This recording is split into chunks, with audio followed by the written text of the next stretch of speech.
그리스도인이라고 하면 사실 모두가 이제 헌신되고 경건한 삶을 살아야 할 것입니다. 하지만 실제로는 자신을 그리스도인이라고 소개하는 모든 사람이 다 이제 주님께 헌신되고 경건한 삶을 살지는 않는 것 같습니다. 헌신되고 경건한 삶이라는 것은 한마디로 자기 삶의 가장 중요한 기준과 방향을 주님께 그리고 말씀에 두는 삶을 가리킵니다. 모든 그리스도인이 이렇게 살아야 하지만 신앙의 성장 그리고 주님을 향한 사랑의 깊이에 따라서 그리스도인들의 삶의 모습은 서로 매우 다른 모습을 보인다는 말이죠. 그런데 어떤 그리스도인이 정말 누가 보더라도 이렇게 헌신되고 경건한 삶을 살 때 세상에서 자주 받게 되는 질문이 있습니다. 그리스도인이 아닌 사람들이나 혹은 교회 안에 있더라도 자신의 삶을 온전히 주님께 드리지 못한 그런 사람들이 이렇게 헌신되고 경건한 삶을 사는 그리스도인들을 향해 종종 표현하는 질문이 이것이죠. 그것은 너는 도대체 세상을 무슨 재미로 사니? 라는 질문입니다. 오늘 주제하고는 좀 다른 이야기인데 만약 여러분이 교회 안에서 말고 교회 밖에 직장이나 학교 혹은 믿지 않는 가족이나 친구들 관계에서 이런 질문을 받아본 적이 전혀 없다면 한번 자신의 삶을 깊이 있게 돌아볼 필요가 있습니다. 어쩌면 세상에서 별로 구분 없이 그다지 헌신되고 경건한 삶을 살고 있지 못한 것일 수도 있다는 말입니다. 어쨌든 오늘 주제하고는 전혀 다른 이야기고요. 보통 헌신되고 경건한 그런 그리스도인들의 가장 큰 관심은 자연스럽게 세상에서 일반적으로 대부분의 사람들이 즐기는 것, 관심을 갖는 것과 다른 것이 사실입니다. 그래서 이제 교회 밖의 사람들이나 어떤 의미에서 종교만 기독교인 사람들이 볼 때는 이런 헌신되고 경건한 삶을 살아가는 사람들의 삶이 뭔가 이렇게 답답해 보이기도 한다는 거죠. 헌신되고 경건한 그리스도인들은 세상의 쾌락 중심의 문화를 그다지 사랑하지 않습니다. 또 많은 사람이 돈의 최고의 가치를 가장 큰 가치를 두고 살지만 돈보다는 하나님과의 관계 혹은 삶의 소명을 더 특별하게 여기죠. 이런 헌신되고 경건한 그리스도인들의 삶을 관찰하면서 여러분 바라보면 주변의 사람들이 바라보면서 사람들은 이런 삶이 고리타분하고 재미없고 또 우울하다고 쉽게 오해하는 경우가 많은 것 같습니다. 자, 그렇다면 정말 우리가 주님께 온전히 헌신하고 말씀을 따라 경건하게 살면 우리 삶은 별로 즐거움 없이 그냥 종교적인 규율로 가득한 그런 삶을 살게 되는 것일까요? 오늘 우리가 읽은 시편 126편의 본문은 전혀 그렇지 않다고 말하는 것 같습니다. 오늘 본문은 참된 그리스도인의 삶이 주님 안에서 발견하게 되는 특별한 기쁨으로 걷는 길, 그렇게 걸어가는 삶이라는 것을 우리에게 소개하고 있는 것이죠. 오늘 우리가 읽은 시편 126편은 매우 특징적으로 이 기쁨이란 단어가 반복해서 나옵니다. 또 정확히 기쁨이란 단어만이 아니더라도 이 기쁨의 상황을 구체적으로 설명해 주는 내용으로 가득 채워져 있습니다.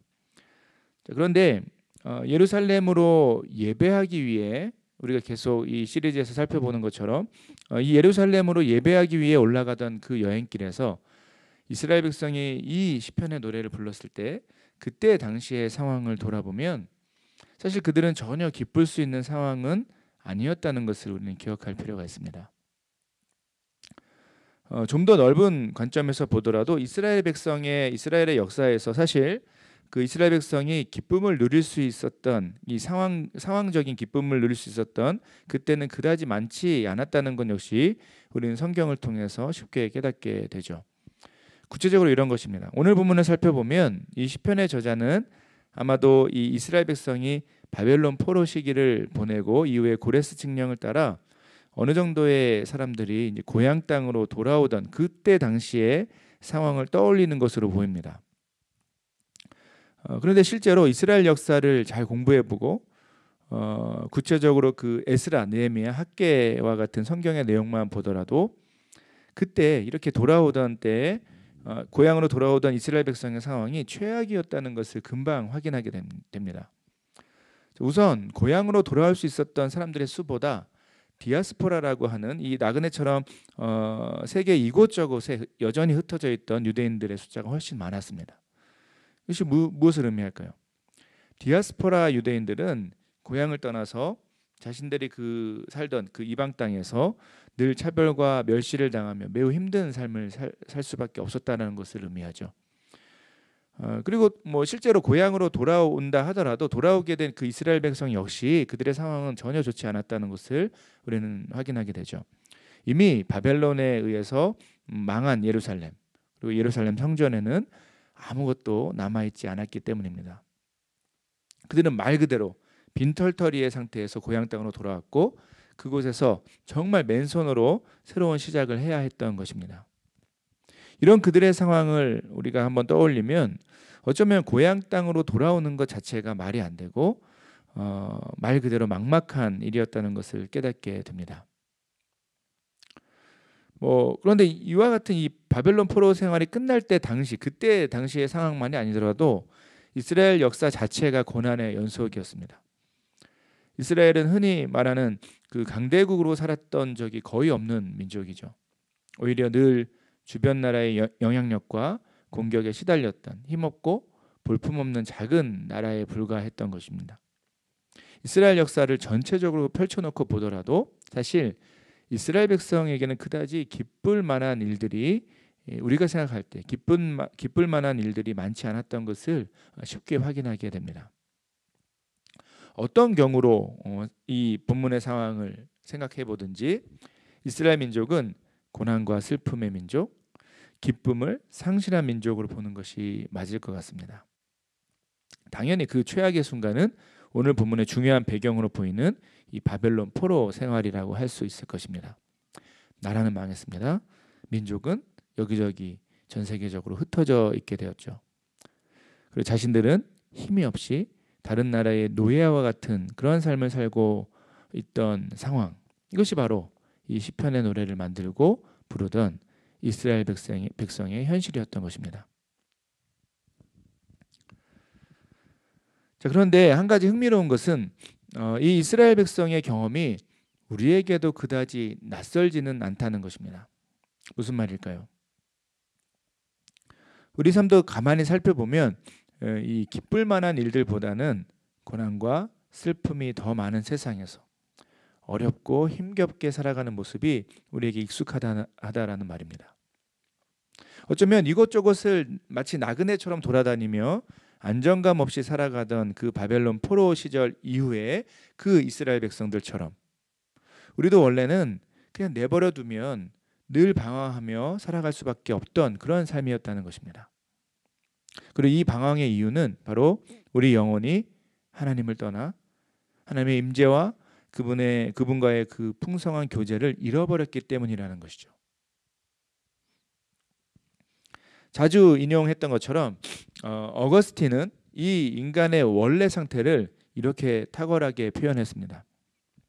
하나님은 우리가 그분을 향해서 살도록 창조하셨기 때문에 우리 마음이 하나님 안에서 쉴 때까지는 절대 평안을 누릴 수 없다라고 이 어거스틴은 말했습니다. 이 설명이 드러내는 것처럼 죄로 인해서 하나님을 떠나 있는 모든 사람은 어떤 점에서 하나님을 떠나 여기저기 방황하는 나그네와 같다고 할 수 있을 것입니다. 문제는 무엇일까요? 이와 같이 하나님을 떠나 있는 인간들이 그 사람들이 안타깝게도 하나님 없는 곳에서 만족과 기쁨을 늘 찾고자 한다라는 것입니다.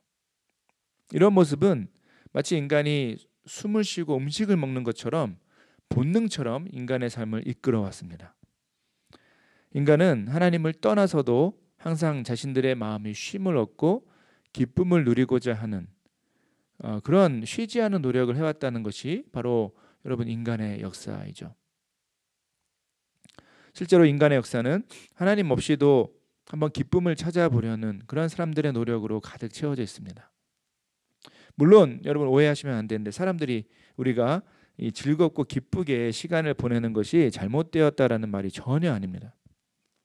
문제는 하나님 없이 즐거움과 기쁨을 극단적으로 추구하는 사람들은 때로 결국 잘못된 즐거움과 기쁨을 위해서 선을 넘는 삶도 쉽게 선택하기도 한다라는 것입니다.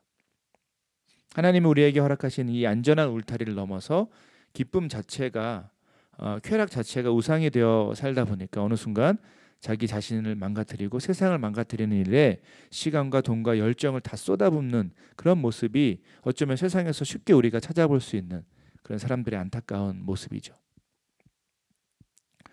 놀랍게도 이와 같이 선을 넘을 정도로 헛된 기쁨을 찾는 참되지 않은 헛된 기쁨을 찾는 곳에 세상에 가장 많은 돈과 열정이 몰리는 것 같습니다.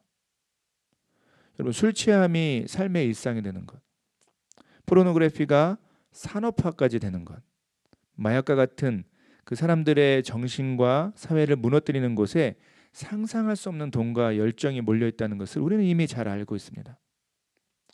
하나님 없이도 한번 기쁨을 찾아보려는 그런 사람들의 모습은 마치 자기가 불타서 죽을 줄도 모르고 불을 향해 날아가는 불나방과 같습니다. 헛된 기쁨에 자신을 던져버리는 사람들의 모습을 우리는 이 세상에서 분명하게 확인하게 되는 것이죠. 여러분, 안타깝지만 이것이 저와 여러분의 원래의 모습 아니었습니까? 하나님 없이도 쉼과 기쁨을 누릴 수 있다라고 착각하며 세상의 이곳저곳 삶의 이 공간 저 공간을 헤매는 것이 바로 하나님 없는 모든 사람의 자연스러운 모습 아닌가요?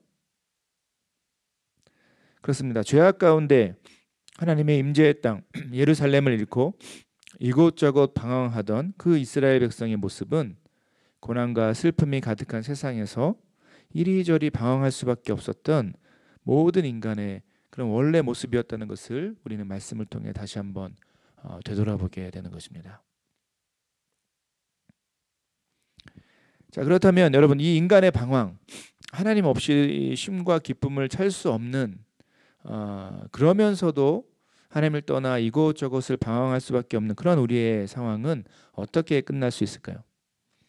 그것은 오직 하나님의 임재, 그분과의 교제의 자리를 회복할 때 가능하다라고 오늘 본문은 우리에게 선포하고 있습니다. 그리고 우리의 생각과 느낌, 상황과 상관없이 그 자리에만 오직 진짜 기쁨, 참된 기쁨이 있다라는 것을 오늘 시편 126편의 본문은 우리에게 강력하게 선포하고 있는 것이죠. 비록 바벨론에게 망하고 온 민족이 여기저기 흩어지게 되었지만, 그리고 예루살렘 땅에는 아무것도 없고 당장 먹고 살 일이 막막했지만, 역사적으로 보면 이스라엘 백성에게는 한 가지 분명한 확신이 있었습니다. 그것은 이전에 선지자들이 예언했던 대로 하나님은 예루살렘을 통해 그분의 영광을 나타내시고 그 땅에서 다시 한번 회복을 주실 것이라는 그러한 믿음이었습니다. 막연하게 생각하고 바라봤던 것이 아니라 그들은 선지자들을 통해 선포된 이 말씀을 향한 믿음으로 그런 기대를 품고 살아갔다라는 것이죠. 자, 그런데 실제로 이스라엘을 망하게 하고 포로로 잡아갔던 바벨론이 이후에 바사 왕국, 이 페르시아에게 다시 망하게 됩니다. 그리고 고레스 왕의 허락을 따라 이스라엘 백성이 자신들의 고향 예루살렘을 재건할 수 있는 길이 열리게 됩니다. 만약 예루살렘을 통한 이 하나님의 회복을 믿고 기대하지 않았다면 사실 그들은 고향 땅으로 돌아올 필요가 없었을 것입니다. 하지만 그들은 그저 잘 먹고 잘 사는 것보다 하나님의 임재에 대한 그 소망이 훨씬 컸기 때문에 그들에게 이 회복의 기회는, 이 예루살렘을 재건할 수 있는 기회는 매우 큰 기쁨의 상황이 된 것이죠. 마치 간절히 바라던 한 가지 소원이 이루어진 그런 종류의 기쁨을 느꼈던 것입니다. 아마도 이 역사적인 상황을 다시 한번 떠올리면서 그때의 일들을 기억하면서 시편의 저자는 이스라엘 안에 가득한 그 기쁨을 노래하는 것으로 보입니다. 한 가지 흥미로운 것은 오늘 본문이 이 기쁨을 과거, 현재, 미래를 관통하는, 통과하는 기쁨으로 소개하고 있다는 것이죠. 본문 1, 2절을 보시면 이 본문 1, 2절은 과거 시제로 기록되었고 3절은 현재 시제, 그리고 4절에서 6절은 미래 시제의 형태로 기록되었다라는 것입니다. 무엇을 의미할까요? 시편의 저자는 하나님께서 그들에게 허락하신 그 은혜의 경험을 기억하는 가운데, 과거에 있었던 그 은혜의 경험을 기억하는 가운데 현재 그 기쁨을 누리고 있고, 이 기쁨은 앞으로 하나님께서 이루실 일들에 대한 강력한 확신으로 이어지고 있다는 것입니다. 그렇습니다. 아마도 예루살렘을 향해 이 노래를 부르면서, 이 시편의 노래를 부르며 여행하던 이스라엘 백성 대부분은 설교 초반에 설명한 것처럼 여전히 삶의 고난과 어려움, 그리고 회복되지 않은 그런 이스라엘 백성 민족의 상황 가운데 있었을 것입니다. 하지만 하나님의 은혜를 통해 이 예루살렘 안, 이 하나님의 품 안에서 누리는 기쁨을 경험하고 나서는, 그것에 대해서 알고 나서는 이 강력한 기쁨이 그들의 삶의 중심에 있었던 것으로 보입니다. 그리고 이 기쁨의 체험을 통해 그들은 흩어져 있던 어떤 곳에서도 이 하나님을 예배하기 위해 예루살렘을 향한 그 어렵고 험한 여행길을 걸어갈 수 있었다라는 것이죠. 그리고 거기서 끝나는 것이 아니라 지금 여전히 회복되지 않은 나그네와 같은 삶을 살고 있지만 반드시 이루실 그 하나님의 일에 대해 더욱 기쁨으로 기대할 수 있었다라는 것이 오늘 본문의 내용입니다. 이런 이유에서 시편 126편은 하나님 백성이 고난과 어려움, 회복되지 않은 그 광야 같은 삶의 상황 속에서도 어떻게 기쁨을 고백하며 그 기쁨을 누릴 수 있었는지를 매우 잘 보여주는 아름다운 한 편의 노래라고 할 수 있을 것입니다. 사랑하는 여러분, 오늘 말씀을 통해 우리가 믿음의 길 위에서 반드시 기억해야 할 한 가지 삶의 방향이 있습니다. 그것은 오늘 본문에서 이스라엘 백성이 누리며 고백했던 이 기쁨은 실제로 저와 여러분, 우리가 누릴 기쁨과 같다라는 사실입니다. 그 기쁨의 핵심은 우리 삶에 주어진 어떤 선물이나 좋은 기회가 아닙니다. 우리가 누릴 기쁨의 본질, 그 핵심은 하나님의 임재, 그분과의 누리는 교제에서 경험되는 신비라고 할 수 있죠. 이런 점에서 기독교적인 기쁨은 우리 마음이 어떤 상황 속에서도, 심지어 고난과 어려움 속에서도 이 하나님의 임재, 그분과 함께하는 것에서 누리는 만족과 즐거움 또한 기대라고 정의할 수 있을 것입니다. 이 기쁨은 우리에게 먼저 예수 그리스도와 함께 주어졌습니다. 우리 모두는 이전에 뭐가 진짜 기쁨인지 알지 못하고 마치 집을 잃은 어린 양처럼 쉴 곳을 찾아서 온 세상을 헤맬 수밖에 없었던 그런 사람들이었습니다. 하지만 예수 그리스도를 통해 우리에게 하나님의 임재 안에 그분과의 교제를 누리는 삶이 비로소 가능하게 되었습니다. 이 은혜를 누리며 하나님 안에서 기쁨을 맛보게 된 우리는 한 가지 분명하게 알게 된 사실이 있습니다. 그것은 세상의 그 어떤 것보다 오직 주님 안에서만 참된 만족, 진짜 기쁨이 있다라는 진리를 체험적으로 깨닫게 된 것이죠. 이 진리를 알게 된 모든 하나님의 백성은 비로소 자신의 삶이 어떤 상황 가운데 있든지, 어디에 있든지 자신이 어디를 바라봐야 하고 무엇을 사모해야 하는지를 올바르게 알 수 있게 됩니다. 비록 세상에서 경험하는 고난과 어려움이 있지만, 심지어 삶의 그 심각한 아픔 속에서도 하나님 안에 참된 회복과 기쁨이 있다는 것을 알기 때문에 언제든지 기쁨을 고백하고 누릴 수 있게 된 것이 여러분 바로 그리스도인의 특별한 삶입니다. 이 진리를 경험한 수많은 믿음의 사람들 가운데 사도 바울이 있습니다. 함께 로마서 5장 1절에서 5절 그리고 11절을 한번 읽어보겠습니다. 로마서 5장 1절에서 5절 그리고 11절입니다. 그러므로 우리가 믿음으로 의롭다 하심을 받았으니 우리 주 예수 그리스도로 말미암아 하나님과 화평을 누리자. 또한 그로 말미암아 우리가 믿음으로 서 있는 이 은혜에 들어감을 얻었으며 하나님의 영광을 바라고 즐거워하느니라. 다만 이뿐 아니라 우리가 환난 중에도 즐거워하나니 이는 환난은 인내를, 인내는 연단을, 연단은 소망을 이루는 줄 알미로다. 소망이 우리를 부끄럽게 하지 아니함은 우리에게 주신 성령으로 말미암아 하나님의 사랑이 우리 마음에 부은 바 됨이니. 11절입니다. 이제 우리로 화목하게 하신 우리 주 예수 그리스도로 말미암아 하나님 안에서 또한 즐거워하느니라. 여러분, 우리는 기쁨을 그저 좋은 감정이나 느낌으로 생각하곤 합니다.